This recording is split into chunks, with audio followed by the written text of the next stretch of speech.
uli. Hindi pa pala pinahintulutan talaga ng Panginoon. Kasi siya ay tuluyang bulisan sa lupang ito. Pero yung sa Panginoon, kakaiba. Dahil naumagahan, another day na naman, sa ikatlong araw, nabuhay. No? So, wala pong gano'n na ibang naka-record sa buong mundo na gano'n ang nangyari sa kalagayan ng history. So, kaya wala pong katulad ng Panginoon. Dahil meron pong ibig sabihin at pakahulugan talaga ang pagkabuhay ng Panginoon. At yun po ang ating tatalakayin sa mga panahon na ito, sa umaga po ito, na ang buhay po, at ang pag-asa ay pinagtibay ng pagkabuhay ng Panginoon. Amen po ba? Yung buhay po natin na pinagkaloob ng Panginoon, yung life eternal, at yung ating pag-asa ay pinagtibay. Ano po? I hate flies. May nakapasok. Yan yun.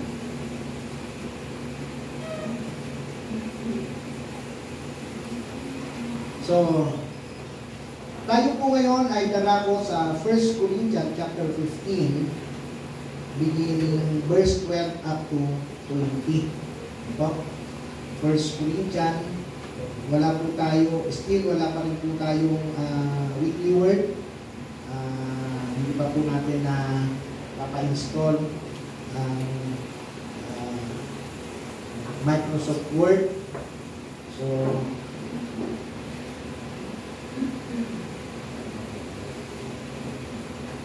dito na lang po muna tayo sa 1 Corinthians chapter 15.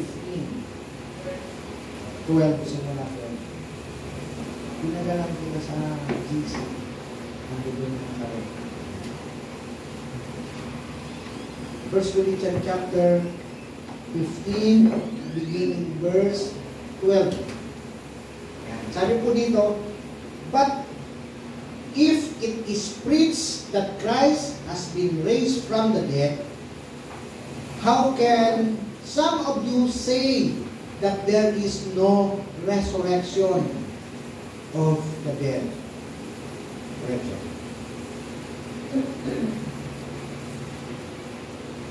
If there is no resurrection of the dead, then not even Christ has been raised. And if Christ has not been raised, our preaching is useless. And so is our faith, or your faith.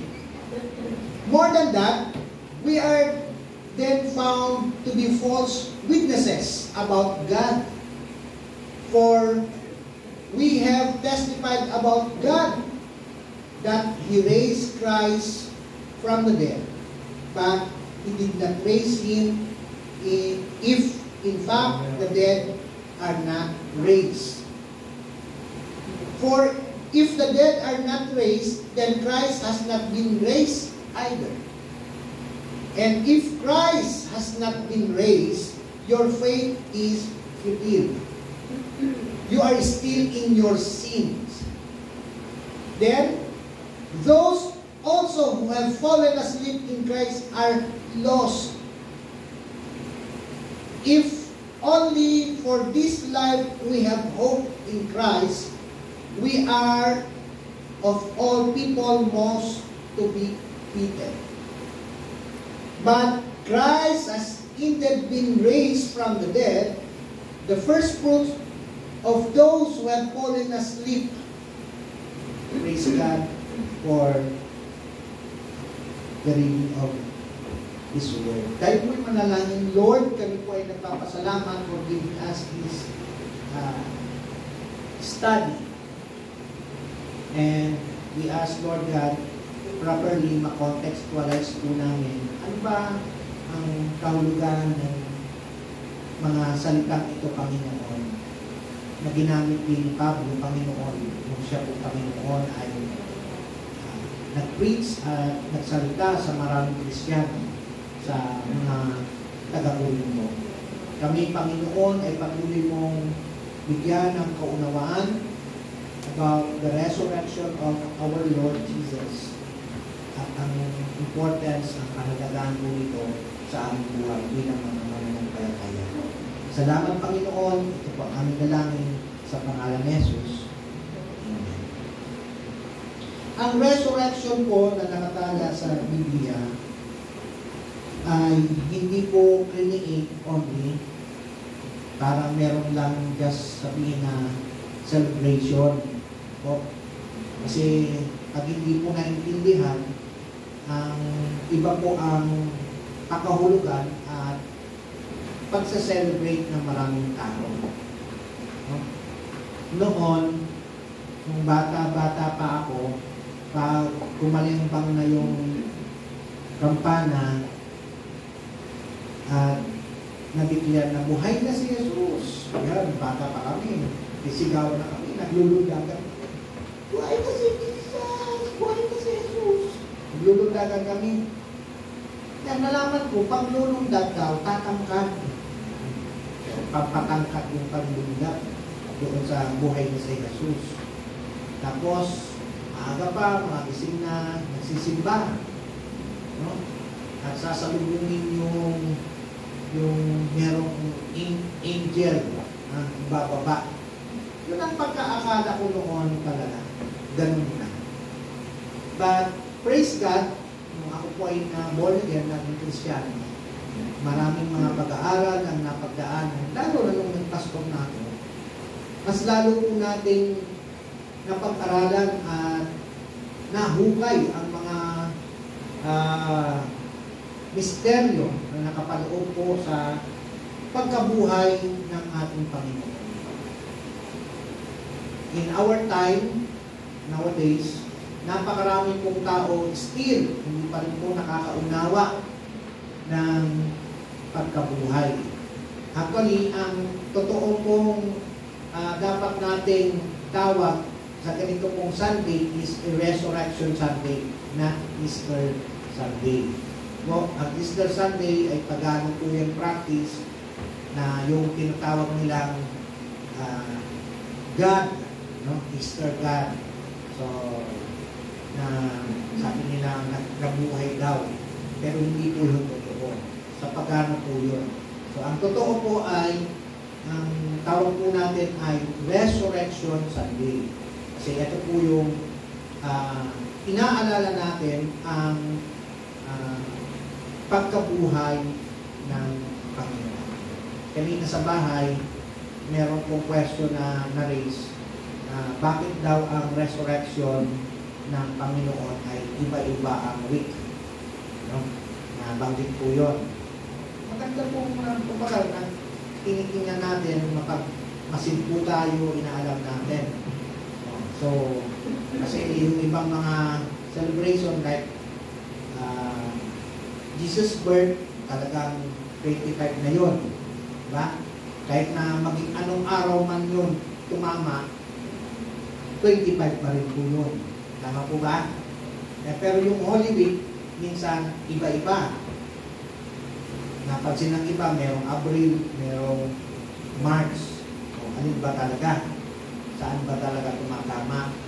Pero according po kasi sa study, hindi matukoy ng mga talagang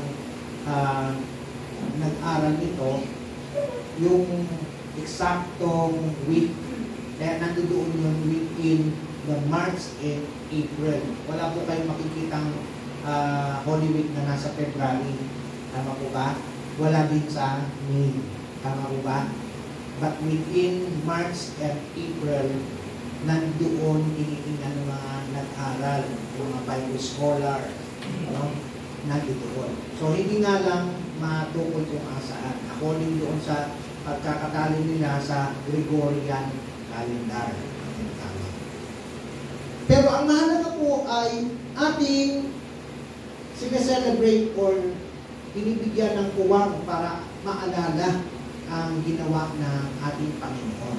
Tama po ba?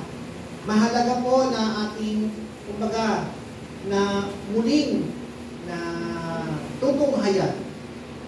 Mahalaga na muli po natin na sasaliwa ang lahat ng mga naganap 2,000 taon na po ang nakakaraan. Katulad ng Friday, ganda po na nagkaroon tayo ng 7 last word. No? At least medyo na-remind tayo ganda ng ginawa talaga ng Panginoon. Ang kanyang pag-ibig ay wagas, talagang ginawa niya yun para sa ating lahat. Amen? Para sa ating lahat. Actually, 2,000 years ago na po yung nakakaraan. Pero yung effect, yung benefit nito, hanggang sa present time natin. Amen? Hanggang doon sa mga bukas na mga mananampalataya, maniniwala at tatanggapin ang pag-ibig ng Diyos at ang forgiveness ng Panginoon. So, mahalaga po itong lahat. No? Ang title po ng aking pag-uusapan ngayon ay Life and Eternal Hope.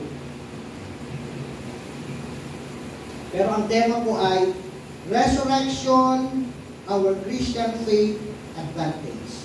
Hindi po ito na itan.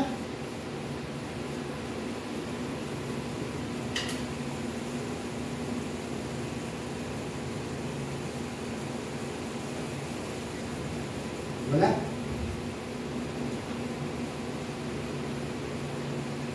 Hindi mo na open?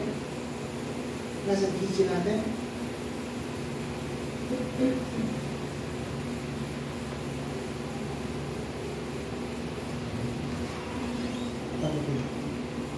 Tapos pati-type na para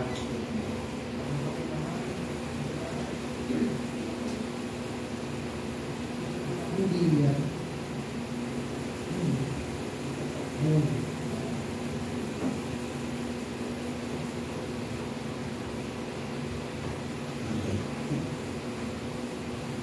Actually, yung pang-PowerPoint po ay, ano ba yung tawag nila? Yung tawag namin yung doon sa isang apps na sa Holy Lyrics.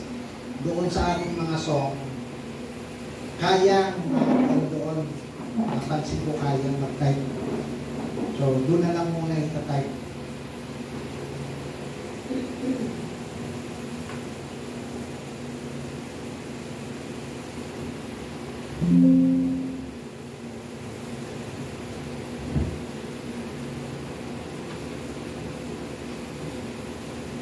So, according to 1 Corinthians chapter 15, beginning verse 12 up to 20, si Paul po ay nangangaral kasi nung time na yon, meron pong dispute sa church. Meron pong mga tao na hindi sila naniniwala. Pwede mo yun na patay na, mabuhay. Take note, ano po, si Paul po, hindi po siya disciple kung kahit na yun. Hindi rin nasaksihan ni Paul yung resurrection.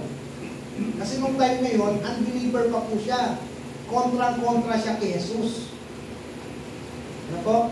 At nakalipas na ang ilang mga taon-taon na po ang nakalipas bago lang lumitaw si Paul.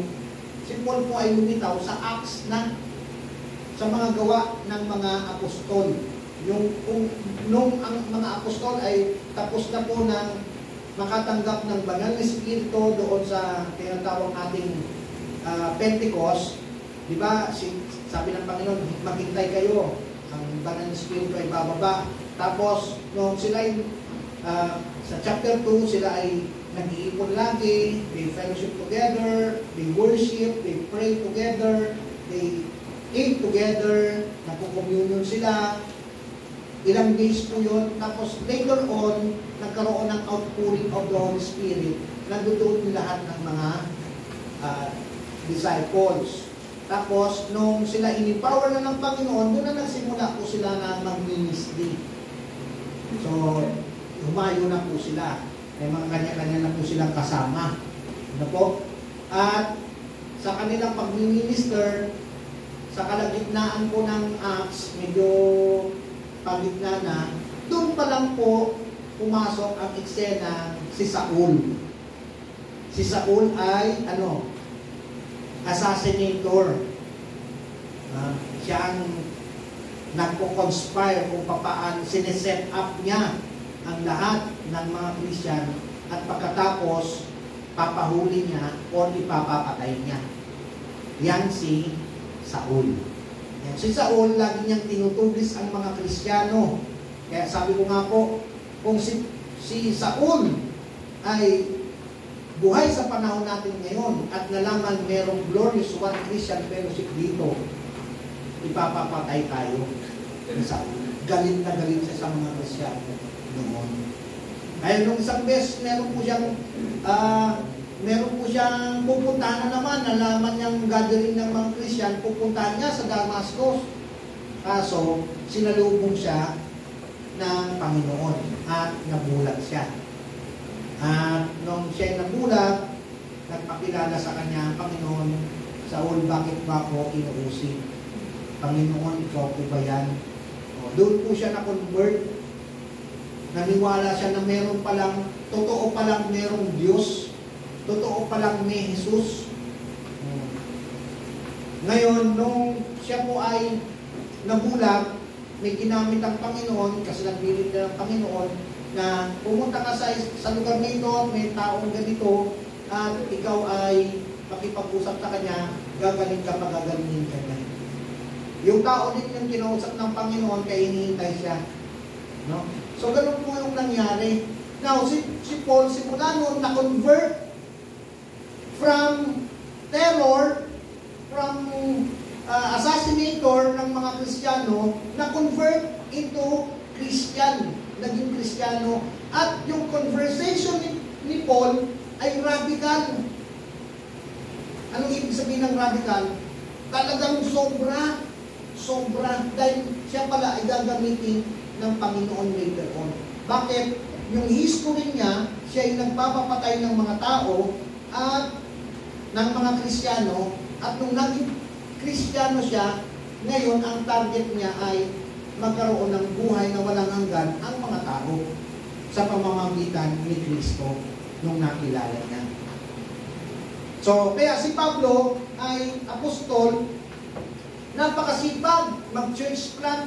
Isa sa mga naitatag niyang church ay Corinthian Church. So, nakatatag siya ng church sa Corinto. At ano po ang Corinthian Church? O ano ang lugar ng Corinto? Ang lugar ng Corinto ay syudad, napakalaki po yan. Marami na po niyang mga taong aral, mga mayayaman, kasi city po yan. So, iba-iba na ang kultura na nandiyan dyan, at marami na pong adoption ng mga kung ano-ano practices sa lugar na yan. So, kaya, kahit na po may mga Christian, may mga born again na nasa loob ng church, since na hindi pa po sila dumadaan sa discipleship, hindi pa sila dumadaan sa masusing pag-aaral, marami pa rin daladalang mga lumang aral. Marami pa rin daladalang lumang practices. Parang tayo po, pag hindi po kayo dumadaan sa discipleship, hindi kayo nahuhubog sa biblical principles of life, no? Hindi ninyo mapapractice yung talagang biblical practice ng pamumuhay. Kasi ang alam ninyo, Sunday pa lang, mag-worship lang. Diba? Ang alam ninyo, Sunday mag-worship lang, pero yung iba pang mga practices, yung iba pang pamumuhay, hindi pa alam. Dahil napakarami pong dapat na malaman tayo, napakaraming dapat na baguhin sa atin.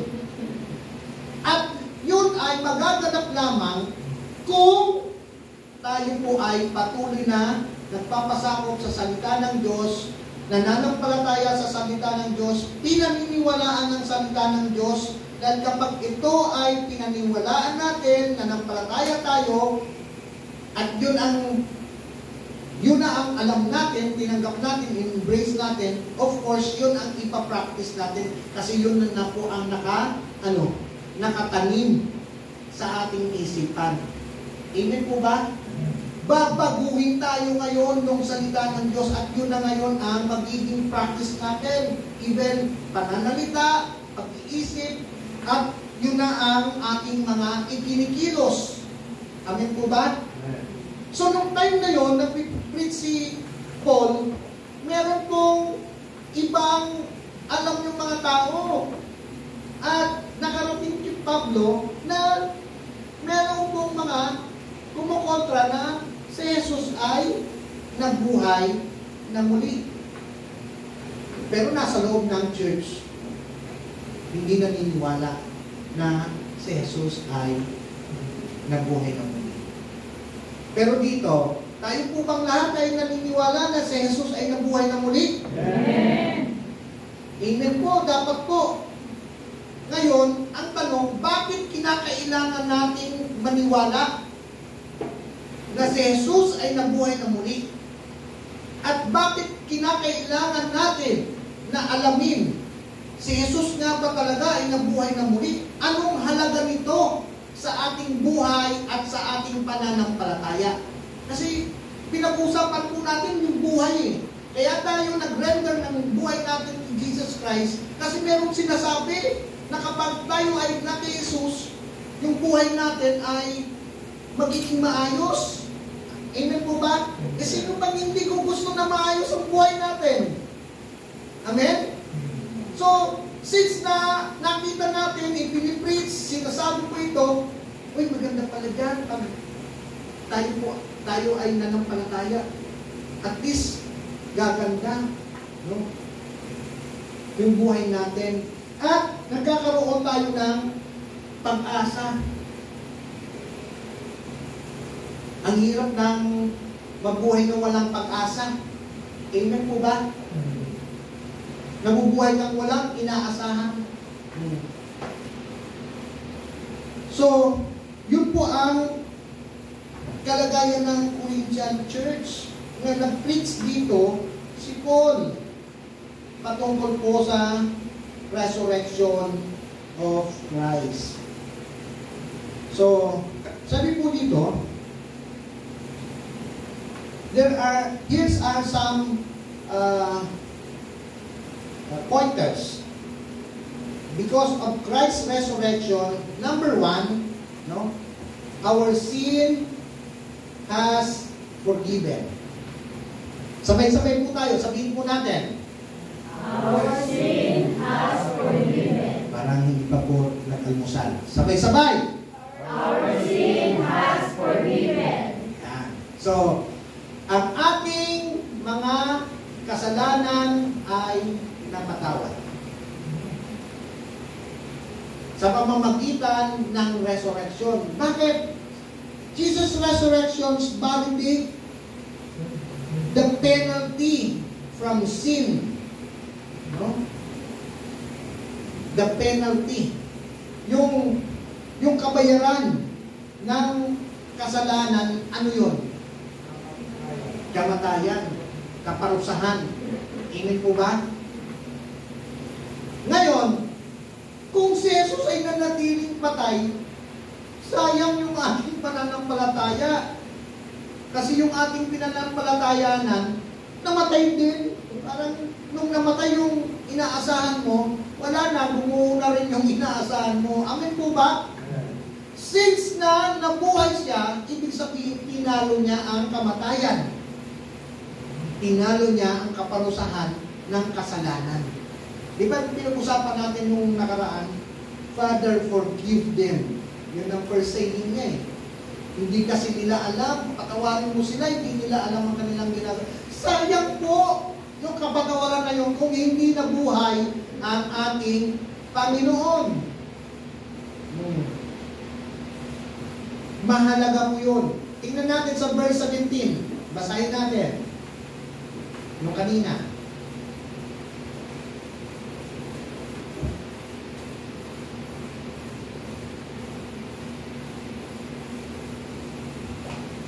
And if Christ has not been raised, sabi ko dito, your faith is futile.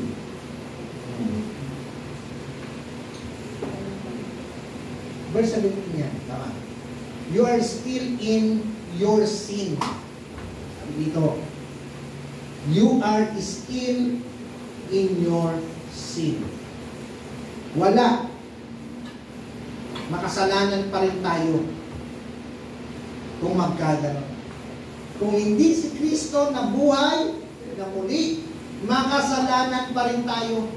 Kasi yung napako sa krus, kumako ng ating mga kasalanan, wala nang matay. Amen po ba? Pero nabuhay siya para i-present niya kasi yun sa ating Ama na dinapos niya na doon sa krus. Amen po ba? Wala kasing pwedeng mag-represent kapag patay na. Lahat ng, halimbawa tayo, anumang mga bagay sa akin,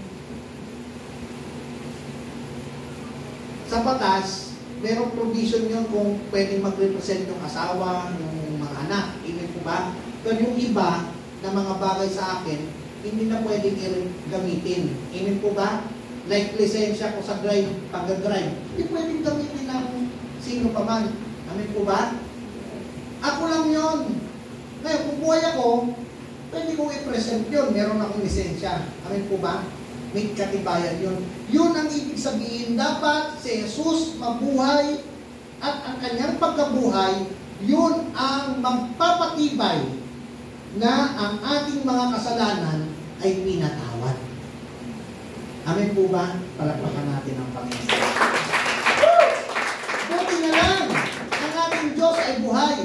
Kasi kung meron kang Diyos na pinananaligan, tapos doon ka humingi ng kapatawaran, patay naman yung Diyos na yun. Anong kapatawaran meron? Amen po ba? Mahalaga. Naalala ko, minsan sa mga pamilya, siyempre may mga bilin. May mga bilin. Ngayon, pag hindi kinikilala ng iba yung habilin, hindi naman namin yan narinig. Wala namang kasulatan. Laway lang. Kaso meron talagang habilin. Yung nakarinig lang. Diba? Maraming pelikula tayong napapanood. Wala, nag-aaway-away. Tapos hindi nila alam, inano lang pala, hinayb lang pala, tinago lang, buhay pala yung talagang may-ari, alam ba, may-ari ng kayamanan. Lalabas siya. Siya magpapatunay na ito, totoo talaga to, na sa kanya ko ibinigay ito. Merong katibayan yun, may kapangyarihan, may authority. Meron kasi buhay eh. Amen po ba? Pakinggan nyo ng korte. Kasi buhay, yung mismong nagbilin at yung mismong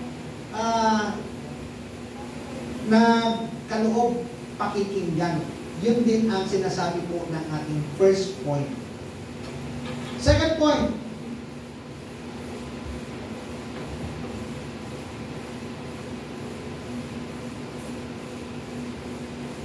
our faith is absolute.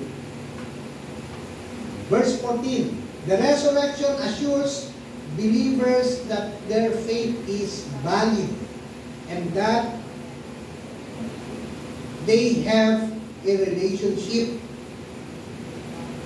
with the living God.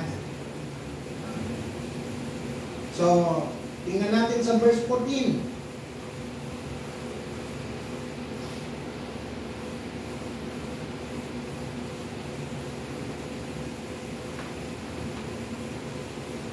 And if Christ has not been raised, sabi po dito, our preaching is useless. And so is your faith. Kung hindi nabuhay si Jesus na ating Panginoon at tagapagligtas, ang ating paghahayag ng salita ng Diyos ay walang saysay. Powerless. No? Useless. Wala itong saysay. Bakit mo paniniwalaan yung author? Wala naman, patay. Nasabi siya ang buhay, pero patay. Maniniwala ka ba nun? I am the life. Tapos patay. So, hindi ka pa paniwala. Amin po ba? Saan ka nakakita nagpo-promote ng shampoo, pampahaba ng buhok, pampatubo ng buhok, pero kalbo? Yung nagtitinda. O-order ka ba? Pampaputi, siya ang nagtitinda, pero negro. Mukhang hindi ka o-order. Kasi hindi ka panipaniwala. Amin po ba? So, si Jesus, ganun din. Para yung ating pananampalataya, no, ay tumibay, maging matatag. Talagang sabihin mo, eto talaga, itong in-embrace kong pananampalataya, nananalig ako sa ganitong turo, sa ganitong aral, totoo. Kasi merong Kristo na nabuhay. At siya ang ipinapangaral. Si Kristo ang ipinapangaral ng mga mangangaral. Amin po ba? Mahalaga po yun. Saan ba galing ang faith? Faith comes from hearing and hearing of the Word of God. Habang nakikinig po tayo ng salita ng Diyos, lalo tayong nagkakaroon ng pananampalataya, pananalig, pagtitiwala sa Diyos. Amin po ba? Yun ang sinasabi. Buti na lang. Praise God. Yung ating pananampalataya ay tama at totoo dahil nabuhay ang ating Panginoon. Palakpakan natin ang Panginoon. Mahalaga po yun. Next.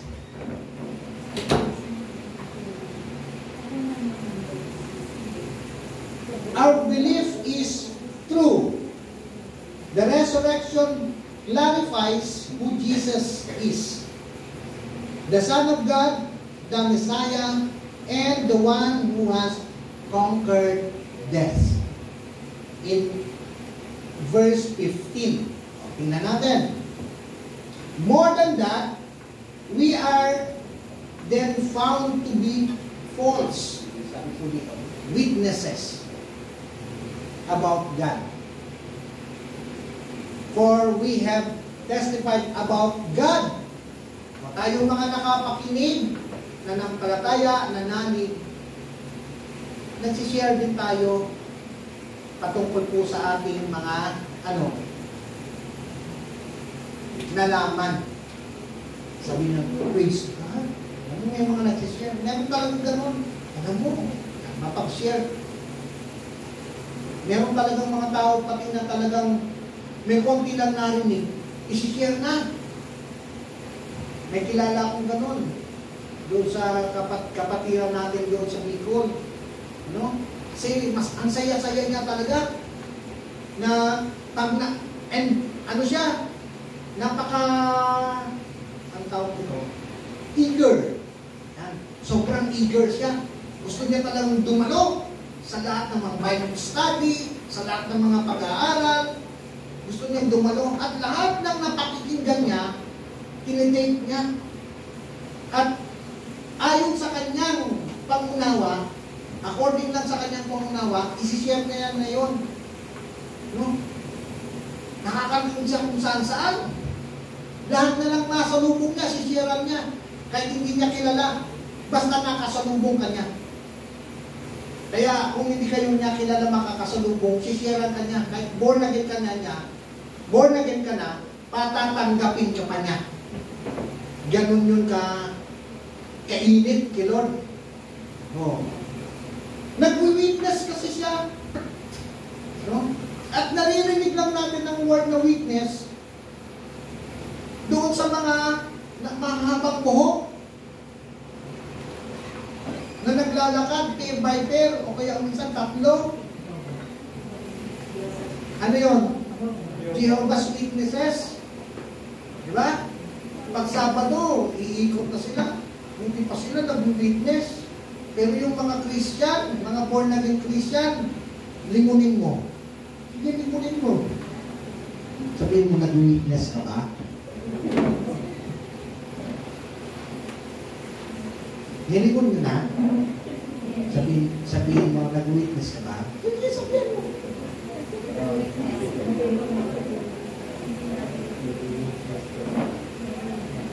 Sabihin mo ulit, di ba hindi ka makinig? Kasi hindi. Kasi talaga tayo, dapat tayo nag-witness. Kasi tayo ang magpapalaganap na si Jesus ay totoong Diyos. Kaya napakaraming mga tao hanggang ngayon hindi naniniwala kay Kristo na Diyos. Napakalaking grupo. Pinagmamalaki pa ang kanilang grupo. Si Kristo ay tao lang. Biruin mo. Kasi walang nag-witness. Merong mga born again Christian, hindi naman nag-witness. Oh. Pero sinasabi ni Paul, kung mag-witness man tayo, dapat yung pag-witness natin totoo. Amin po ba? Hindi faith. Kaya nga si Jesus nabuhay na muli para kung sakali man may magsasabing mali ang iyong pananampalataya, mali ang iyong wini-witness, mali ang iyong sinishare, kaso may patunay na si Jesus hindi lang tao, siya ay Diyos dahil nabuhay na muli. Amen po ba? Sa ikatlong araw nabuhay na muli at nagpakita sa kanyang mga disciple. Kaya kanina sa prayer ko, when He rose from the dead, nakita siya, nakasalumuha siya, pero ang kanyang katawan, hindi na po katawang katulad nito, na nagdidicay, na nasisira. Ang katawan niya, nung siya po ay nabuhay ng muli, ay tinatawag na glorified body. Ano po yung glorified body? Mahawakan mo siya. Mahawakan mo pa rin. Kaya nga, di ba, nung namangha si Thomas, totoo ba? Kasi alam nila, nilibing na eh. Di ba? Hinatid pa nila sa libigan. Tapos, sinara ng napakalaking bato, ginulong doon. Sino ba naman ang makakaano doon? Bantay sarado pa ng mga Roman soldier. Oh. Tapos nandoon sa kanilang pagtitipon. Nagulat nga sila eh. Saradong-sarado yung pinto, nakapasok si Jesus. Saan ka dumaan? Si Jesus Christ, yung kanyang katawan, glorified body, nakakalagpas sa anumang kabir. Tumatagos. Pero katawan, may kapangyarihan ng tumagos. Nakakita siguro tayo ng mga ibang pelikula, di ba? Parang mga mutant. Ha? Oo. Gumaganon. Tapos na doon. So may mga power eh. Ganon, glorified body. Pero mahawakan mo. Ganon na po yung katawan ng Panginoong Yesus. After the resurrection. Kaya sabi ni, bakit patotoo na nahawakan siya? Si Thomas, sabi ni Jesus Christ, sige, hawakan mo. Nandito pa yung butas. Yung pinagpakuan. Okay, pinasok ni Thomas yung kanyang daliri. Bigla siyang napaiyak, sige, my God, my Lord, my God. Kasi totoo. May mga patunay, kaya mayroong mga witnesses, may mga patunay na si Jesus ay nabuhay na muli. Hindi lang siya tao, kundi siya ay Diyos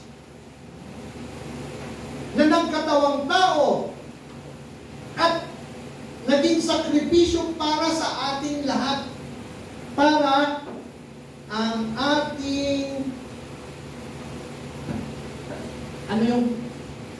yung third dyan? Ang ating belief, ang ating mga pinaniniwalaan ay totoo. Hindi po, ano bang opposite ng katotohanan? Hindi kasinungalingan. Kasi ngayon, ang dami na ngayong kasinungalingan. Ano? Ang bilis ng taong gumawa ng mga kung ano-anong kasinungalingan. Tandaan po natin na anumang kasinungalingan, hindi po sinusuportahan ng Diyos. Amen po ba? Kaya sa buhay natin, sa mga pananalita natin, bilang Kristiyano, na tayo po ay tumanggap ng mga aral, ng katuruan, ng katotohanan, dapat totoo na rin ang ating sinasabi. Totoo ang ating pamumuhay. Amen po ba? Dahil kung hindi tayo magkukunik sa ating Panginoon. Taliwas kasi ang Panginoon ay totoo. More than that, sabi dito, we are then found to be false. Biruin mo, matatagpuan ng sinungaling kung hindi totoo. At ang kasinungalingan nakakahiya. Amen po ba? Pag totoo at may proof ka, dapat kasi pag totoo, meron ka rin patunay, no? Para ma-validate totoo. Yan. Marami pong nag-witness na totoo. Ang Panginoong Hesus ay nabuhay na muli. So, mahalaga po yung mga tinatawag na mga nagpapatotoo. The resurrection clarifies who Jesus is. Pinapatunayan sino ba talaga si Jesus. Bilang anak ng Diyos, sino siya? Bilang tinatawag ng Messiah, tagapagligtas, Christ, tagapagligtas, and the one who has conquered them. Sabi dito, tinalo niya ang kamatayan. Bakit po tinalo niya ang kamatayan? Kasi po, yung sin, yun po ang magiging dahilan ng kamatayan. Amen po ba? At nung tayo nagkasala, nakakapit na po sa atin yung tinatawag na sting, yung binino. Ano pa ang ibang synonyms no? Kamandag. Ha? Kamandag. Pag kamandag, alam mo na. Di ba, nakagat ka ng aso, nakagat ka ng ahas. Di ba, takot na takot? Anong inisip mo? Mamatay ako, mamamatay ako. Oh. Diba? So, yung kasalanan, pag natanggap mo sa buhay mo, parang kang nakagat ng ahas. Anong pinakamakamandag na ahas? Meron pa. Rattlesnake. Diba? Ang bilis nun, seconds lang. Nangingisay lang. Oh. Kamatayan kasi ang ano ng kamandag. So mamamatay ka sa kamandag nun. Ngayon, yung kasalanan may kamandag. Para magkaunawaan tayo. Ang kasalanan may kamandag. At ang kamandag niya ay kamatayan. At sabi, dahil sa muling pagkabuhay ng Panginoon Jesus, tinalo niya ang kamandag ng kasalanan sa ating buhay. Amen? Kaya parang kang inineksyonan ng anti-venom, anti-rabies, o anumang anti doon sa mga nakakagat sa atin. So, di ba tayo, nasa isip natin nakagat ng aso o nakagat ng kung ano, pa-injection tayo. Gusto! Sabi hindi ba nila pumamatay? Takot na tayo. So, eleksyonan. Kaso wala siyang tiwala sa nag-inject o kaya sa sa bayan na in-inject sa kanya. Mamatay ang ako. Yun, namatay. Hinatake sa puso. Hindi sa kamandag. Sa nervyos. Pero mga kapatid, sinasabi dapat maniwala ka. At yung paniniwala mo ay totoo. Kasi pag hindi nakakabit yung paniniwala mo, may stress ka. May laging may nagiging nakabalot sa iyong isipan na hindi ito totoo. Mapapahamak pa rin ako. Amen po ba? Kaya kinakailangan ng ating paniniwala ay totoo. Yung paniniwala natin sa ating Panginoon ay totoo.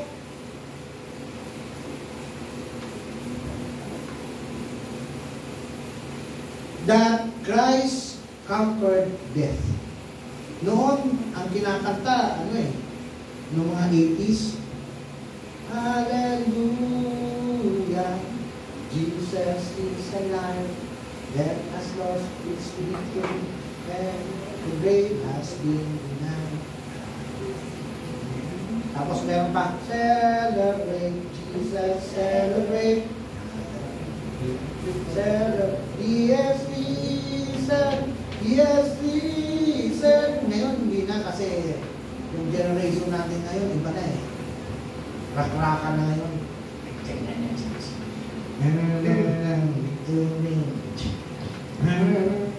Gusto talaga ngayon. Oh, happy day, happy day, happy day. Diba?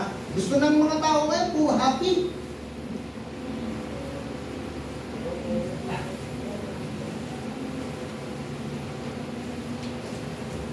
Pero masaya talaga. Dapat masaya ang buhay. Amen?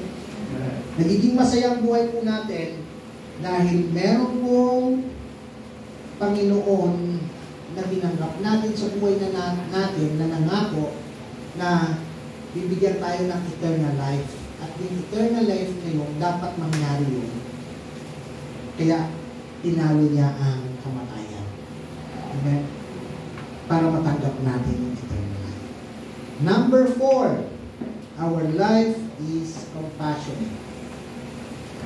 Verse 19, the resurrection gives us hope of eternal life and transformed resurrected body free from decay and sin. Okay? Dito binanggit yung transformed body. No? If only for this life we have hope in Christ. We are of people most to be pitted. Pitted. Tama ba? Ganun ang Anong ibig sabihin yan? Tayo po ay kaiinggitan. Buti pa kayo. Buti pa kayo sa pananampalataya ninyo. Buti pa kayo, ganyan, ang ganyan. Parang ang saya dyan sa church ninyo. Ganyan po yun. Kasi kakaiba naman talaga eh. Gawin nyo po nung 80s, nagsisimula yung mga born again Christian na tinatawag na Pentecostal style. Ano po Pentecostal style? Ano yung Pentecostal style? Ito po yung mga talagang pumapalakpak, lumulundan, sumasayaw. Kasi noon, napakarami din po talagang mga Christian na din, na mga churches, pero hymns. Amen? Pag kumanta, go when the saints, go marching in. Mabilis naman yan. Go when the saints, go marching in. Oh Lord, I want to be in that number. Go when the saints go marching in. Tapos nakata naman, Amazing grace, how sweet Sing a wretch like me, I once was. Christian na rin po. Pero ganun yung mga kanta.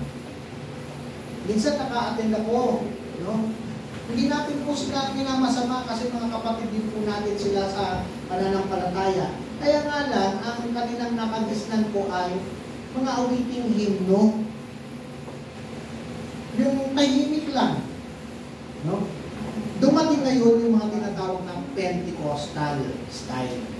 Ito yung mga Amen! Hallelujah!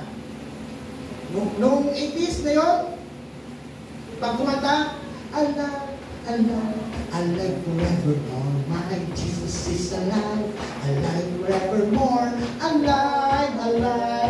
Tapos pag hindi alive, nakatayo lang yung mga tao, mga kapatid, hindi alive, dapat alive. Amen? Kalabitin mo yung iyong katabi, sabihin mo, alive ka ba? Ayan. Awit ulit tayo. Alive forevermore. My Jesus is alive forevermore. Sing hallelujah, oh hallelujah. My Jesus is alive forevermore. Sing hallelujah, oh hallelujah. My Jesus is alive. Ganun po. God's not dead. He is alive. God's not dead. He is alive. I can feel Him all over me. I can feel Him in my head. I can feel Him on my shoulder. I can feel Him on my arms. I can feel Him on my hips. I can feel Him on my feet. I can feel Him all over me. Is your God is dead? No. Sabi ng mga tao, no. God's not dead. He is alive. Ganun po yung mga kanta noon. Sumasayaw. Amen? Kami nagsimula kami noon sa ilalim lang ng mango tree. Gitara lang. Walang drums, walang bass, walang keyboard, walang amplifier. Pero kung magsambahan, kasi nabibili namin na buhay nga ang aming pinanampalatayanan. Ngayon, may banda na, may amplifier na, lahat. Nakatingin na. Buti pag nasa concert, nagsisigaw, I love you! Pero pag nasa worship service, wala. Parang mga posting na noon. O, di ba? Sabihin mo, maging alive ka naman. Lord. Kaya noon, ang bilis po ng mga born-again Christian na binabatikos, napapansin kasi alive sila eh. Ayan na naman yung mga alive. Yun ang tawag sa kanila eh. Amen po ba? Nakarinig na naman tayo ng mga alive. Yun ang tawag din. Yun ang tawag. Hanggang dumating na lang po yung mga tinatawag na Praise Incorporated na tape. Nandito na po yung mga Don Moen, naging pumasok na yung mga kanta dito, mga kakaiba na Darwin Share, diba? Tapos nung pumasok yung Planet Shakers, lahat ng churches sinira ang praise and worship. Bakit ko sinabi? Lahat pwede lang magsuot ng rubber shoes. Kahit nakasando, pwedeng tumugtog. Ganon yung Planet Shakers eh. Nakasombrero, may hikaw, may tato, labas ang pusod, labas kilikili. Pwede. Yun ang dinala ng Planet Shakers. Maganda yung mga kanta. Pero yung kanilang kasuotan hindi appropriate sa totoong pagsamba. Kasi meron po tayong tinatawag na appropriate na pananamit sa pagsamba. appointment ka nga kay Mayor, suot ka naka-short ka kay Mayor, hindi ka lalabasin. Amen? Magsuot ka ng tama. Tapos, haharap ka kay Lord. Diyos ng mga Diyos, hari ng mga hari, tapos nakaganyan ka lang. Hello? Kaso ngayon, wala na, hindi mo na mapigilan. Yung lahat ng mga churches, ganun na. Kahit ako nga napapayag na lang din. Wala na akong magawa. Kami noon, naturuan kami na pag tutugtog, talagang mga naka-dress na tama with matching fasting pa yun. Pero ganun pa man, anyway natin, binabalansin natin ang lahat. It is because even the scripture tells us that the Lord looks on the heart. Pero pag-uusapan natin ng maigi yun, no? Dito tayo. Nung ang mga Kristiyano ay sabi nga nung mga panahon na yun, nagtataka yung mga tao, bakit dumarami? Pinipigilan naman sila. Katulad na ni Pablo nung time na yun. Isa siya sa mga pumipigil. Isa siya sa mga banta. Bimin mo. Yung mga Kristiyano noon, pag nagtitipon, patago. Kaya walang malaking mega church noon. Puro bahay-bahay lang. Kasi patago. Inuhuli, pinapatay. Noong mga panahon na yun. Ngayon, we are so much free to do our worship. Walang tumipigil. Amen po ba? Kahit saan tayong lugar, basta may pang-arkila ka o may pang-patayo ka, ng church, pwede. Ngayon nga, halos tabi-tabi na. May mga churches. Amen? Oh, noon meron pa kami samahan na tawag niya, pag sa sama ng mga pastor, may usapan. Oh, na 100 meters. Hindi pwedeng magkatabi, may katabi. Kaya ganun kahirap noon magtayo ng church kasi gagalang mo, may church na pala dyan. Nung church planting ka, hanap ka na naman. Pag ganun, pag-ikot mo, ay, may church na dito, hindi pwede. Kasi meron po tinatawag na church ethics, pastoral ethics, ministerial ethics. Hindi pwede kasi kawawa naman yung pastor dyan, maano mo yung lugar na yun. Ngayon hindi na, wala na rin yun. Pastor, bahala ka na rin, magparami dyan. Ganun na. Anyway, hindi naman tayo competition. Actually, si Pastor Pons na, yung isang pastor na kaibigan mo dito. Pastor, pwede bang dyan ako sa katabi mo? Ito daw, katabi natin na, sabi ko, sige po, okay lang. Hindi kaya ako makaano sa, yung membro mo naman na pupunta dyan sa iyo eh. Yung sa amin din naman. Kaya lang, pag narinig nila mas alive tayo, baka mamaya dito magpuntahan. Eh, dapat alive. Amen? Dapat alive, alive, alive forevermore. Yan. Sister Ero, magpapakanta tayo ng alive, alive. Mga susunod. Marinig ko, may mga alive, alive dyan. Diba? So, mahalaga po yun. Kaya tingnan nyo po, ito pa, dadagdagan ko. Dadagdagan ko pa kasi may oras pa. Parang ang aga natin ngayon talaga. Ang aga natin naririto lahat, ang aga natin nagsimula, ang aga pa rin din, matatapos na. Pero dadagdagan ko, ito pa, bakit dumami yung mga born again Christian? Dami na rin nagbitawan. Parang kabuti na nagsusulputan. May church dito, may church doon, more church. Kahit nasabihin natin, ang member ay 50 to 100, church na po yan. Kasi ang church po talaga, according sa amin pong pag-aaral, sa tinuturo ko sa Bible School, meron ka lang 20, local church na po yan. 20 na katao, church na po yan. Pag below 20, Ang tawag po niyan Bible study. Outreach Bible study. Ano? Home, cell group, Bible study. Ano? Pero pag lumampas ka ng 20, church na po ang tawag niyan.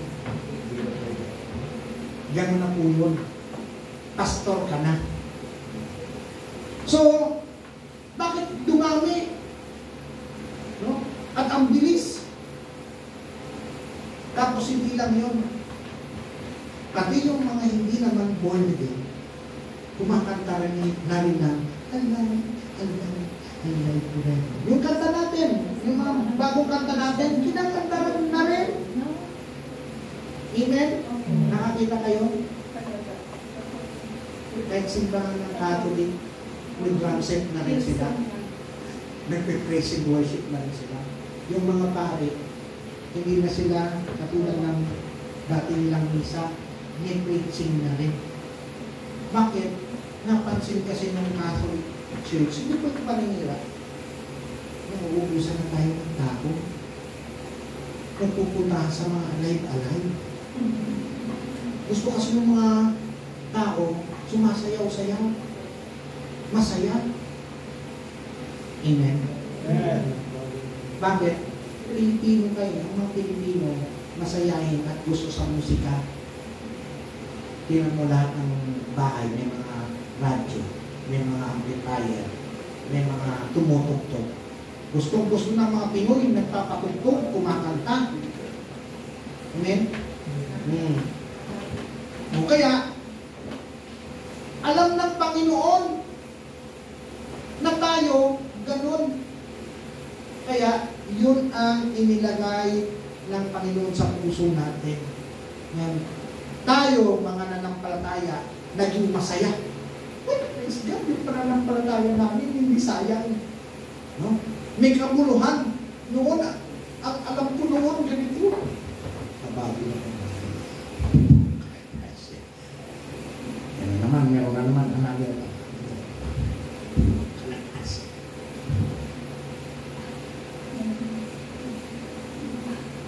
Ulit-ulit yun. Ngayon na, naiinip yung iba, naiiniklian yung rosaryo. Naiikli yun. Doon sa mga naiinipin. Kasi yung iba, marami eh. Haba. Diba?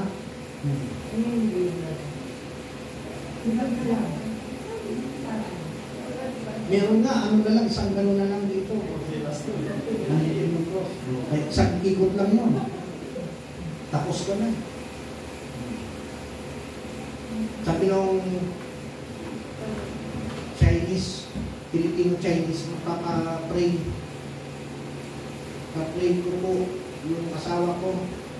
Sabayan mo ako. Ayun siya. Mag-rosaryo tayo. Abagi nung, sabi mo, abagi nung Maria. Napapod yung Chinese. At sabi nung nagpipray, abagi nung pali-paliho lang. Pali-paliho lang. Pali-paliho lang. Pali-paliho lang. Pali-paliho lang. Kasi ulit-ulit eh. May ulit-ulit. Eh bakit tayo ngayon kinaiinitan? Tingnan mo prayer natin. In Jesus' name, Amen. Ngayon sila in Jesus' name na rin. Wala naman sila dati noon. Amen. Hindi po tayo ng kaya lang kinopya tayo, kinaiinitan tayo. Bakit? Kasi tayo na mga nakatanggap ng totoong aral. At yung totoong aral niya ito, pinatunayan ng pagkabuhay ng Panginoon at tayo, alam natin totoo ang lahat. Proud tayo sa ating ginagawa. Hindi natin kinahiya na tayo ay Christian, na tayo ay born again Christian. Amen?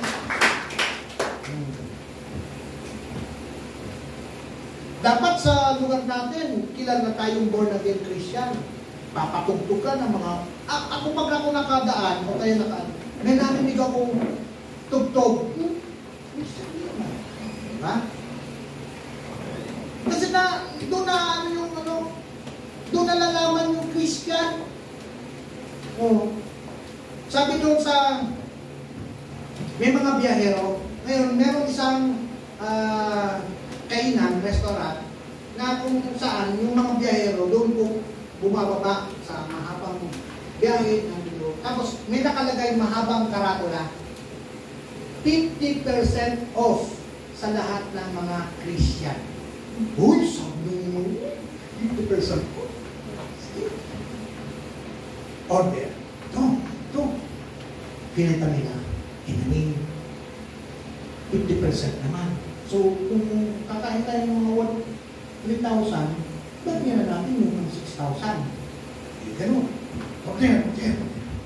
Sarap kumain, dami nila, isang van. Kain.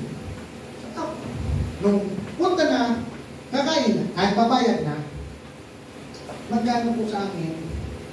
Kwenta na. Ito yung bill. 6,000? Bakit po 6,000? Yan po yung mga nakalagay mo. Di po ba 50%? Ay, opo, 50% po sa mga Christian. Christian po kami. Christian po. Di ba Christian tayo? Opo. Siya nga, ang pangalan niya, Christian eh. Christian yan. Sabi nung may-ari, ano yan? Kasi po, kuya, humingi sila ng 50% kasi nakalagay dito sa ano natin. Christian ba sila?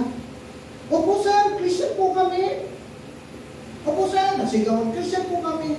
Review mo nga yung CCTV. Naka-CCTV. Bago kumain, hindi nag-pray.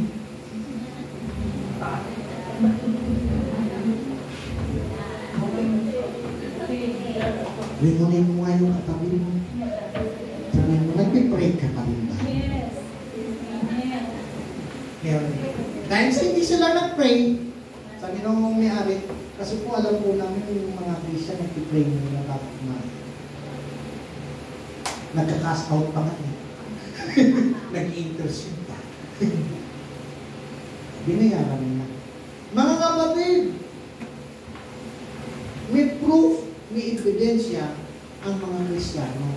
Kung ikaw ay totoong Kristiyano, makikita ka talaga na ikaw ay Kristiyano. Hindi po ba? Amen. Glory to God.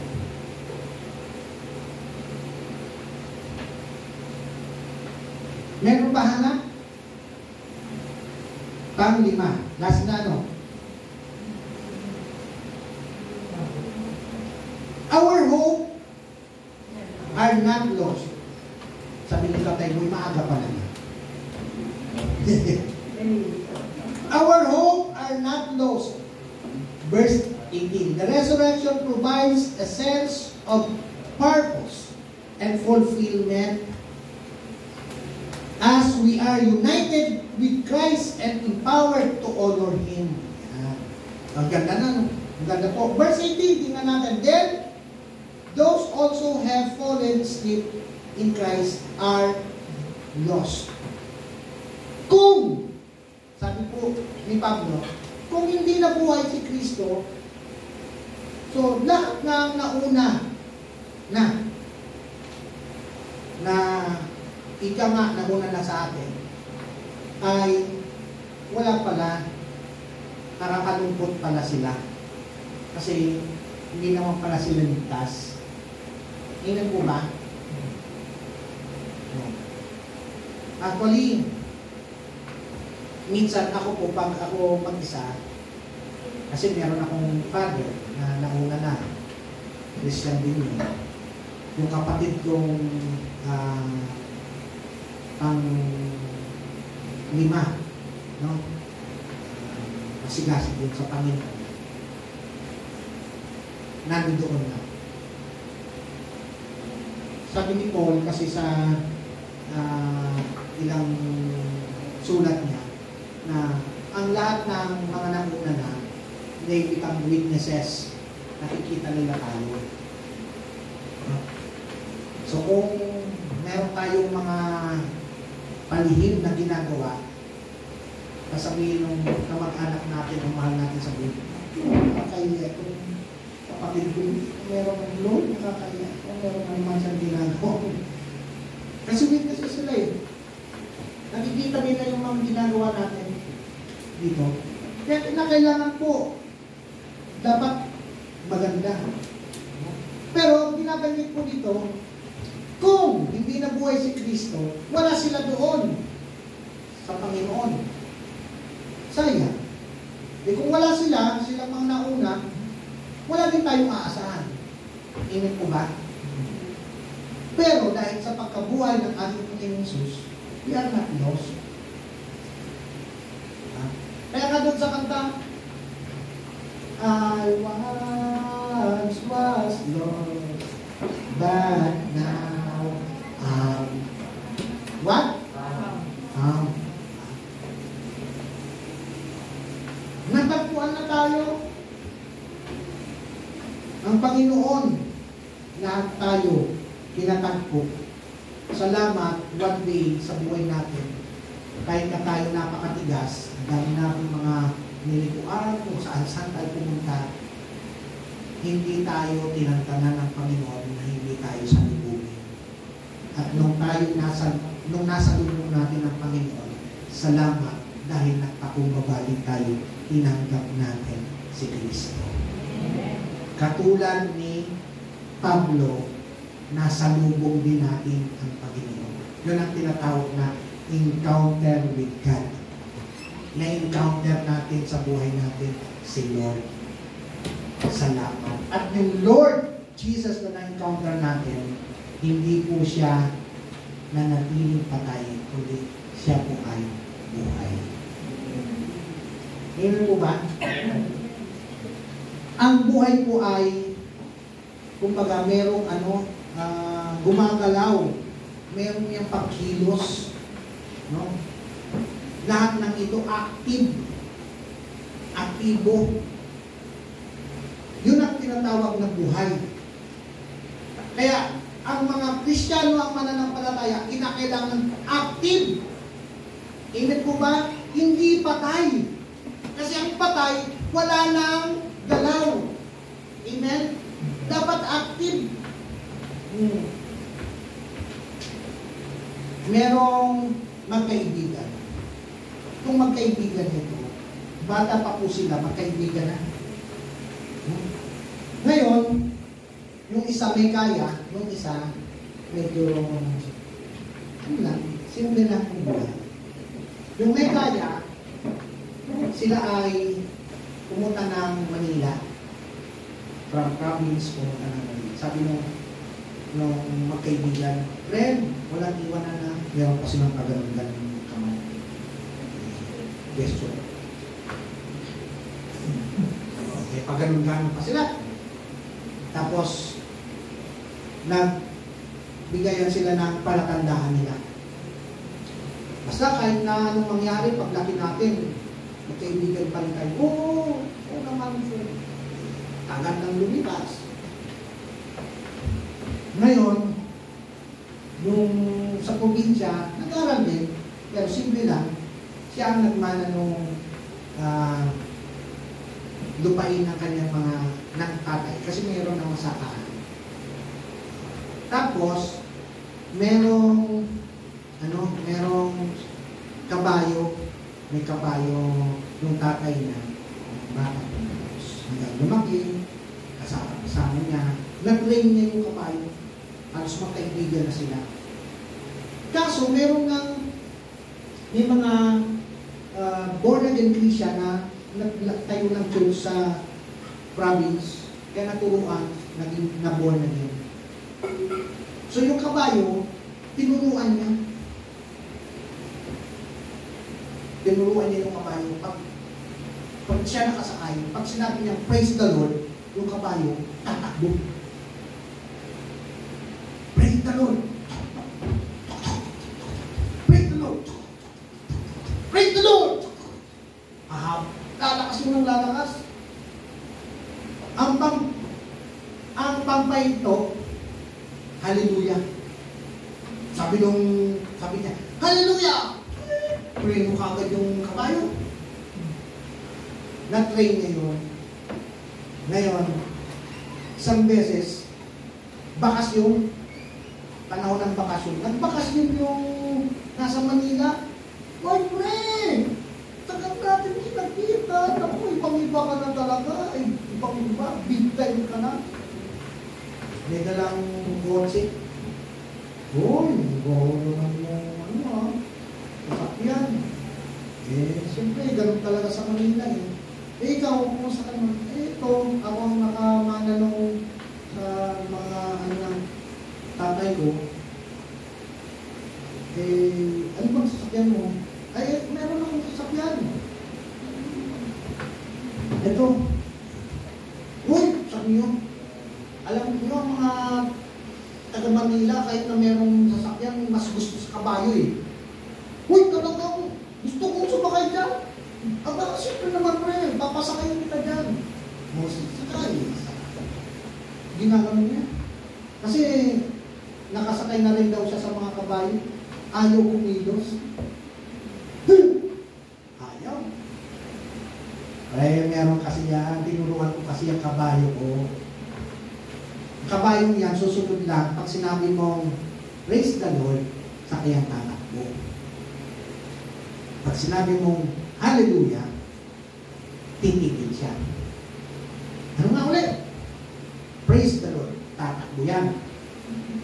Gusto mong patakbuhin ng patakbuhin, praise the Lord, praise the Lord, praise the Lord.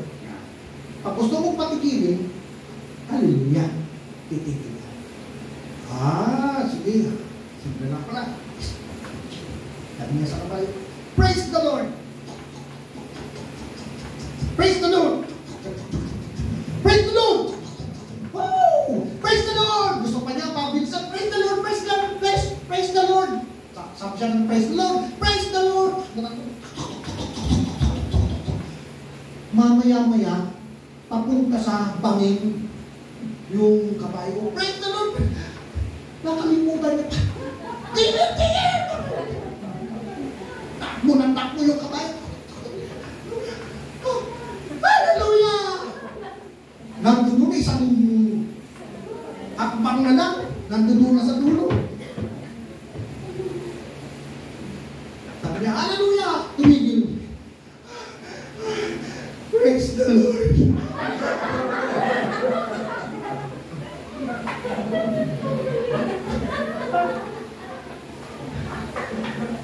Siyempre, bigay niya parang tumigil. Mahulog na eh. Bakit? Sabi niya, hallelujah! Tigil. Grabe. Praise the Lord.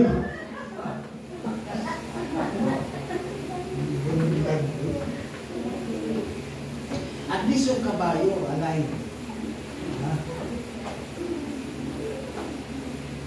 Yung mga Christian kaya meron din praise the Lord. Tumatakbo.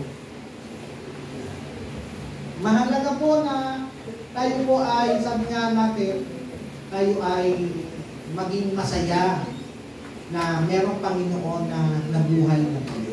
Amen. Masaya po kasi ang manampalataya sa Panginoon. Napakasaya na ang pananampalataya natin ay totoo. Amen. Ang pananampalataya natin ay hindi lang basta sinabi ng nino, no?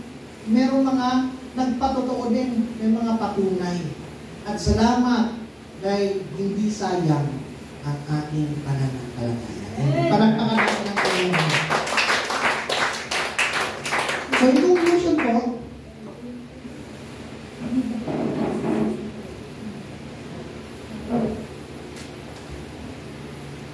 these benefits or advantages demonstrate the victory over death, the power of God in our life, and the hope of salvation for all believers. Tayo pong lahat ay tumayo. Let us pray. Salamat po tayo sa Panginoon. And after this, let us sing one song. Lord, maraming salamat Panginoon sa inyong pagkabuhay. That your resurrection, Lord, that really means to us, Lord God. We are so much grateful and thankful, Lord God, dahil alam po namin na nakakataba ng puso, Panginoon, ang malaman kung ano ang mga importance, mga benefits, Lord God, ng inyong pagkabuhay. Pinupuri ka namin, maging si Pablo, Panginoon, nung siya po ay nag-preach sa Corinthian Church, Lord God, talagang sinabi po niya na napakahalaga na malaman ng bawat Kristiyano ang katotohanan patungkol sa pagkabuhay, muling pagkabuhay ng aming Panginoon Jesus. We are so much thankful, Lord God, sa aming panahon. Alam po namin, kami rin ay tatamasa ng kung ano man ang natatamasa ng mga naunang mananampalataya. Ito po ang aming dalangin sa pangalan ni Jesus. Amen.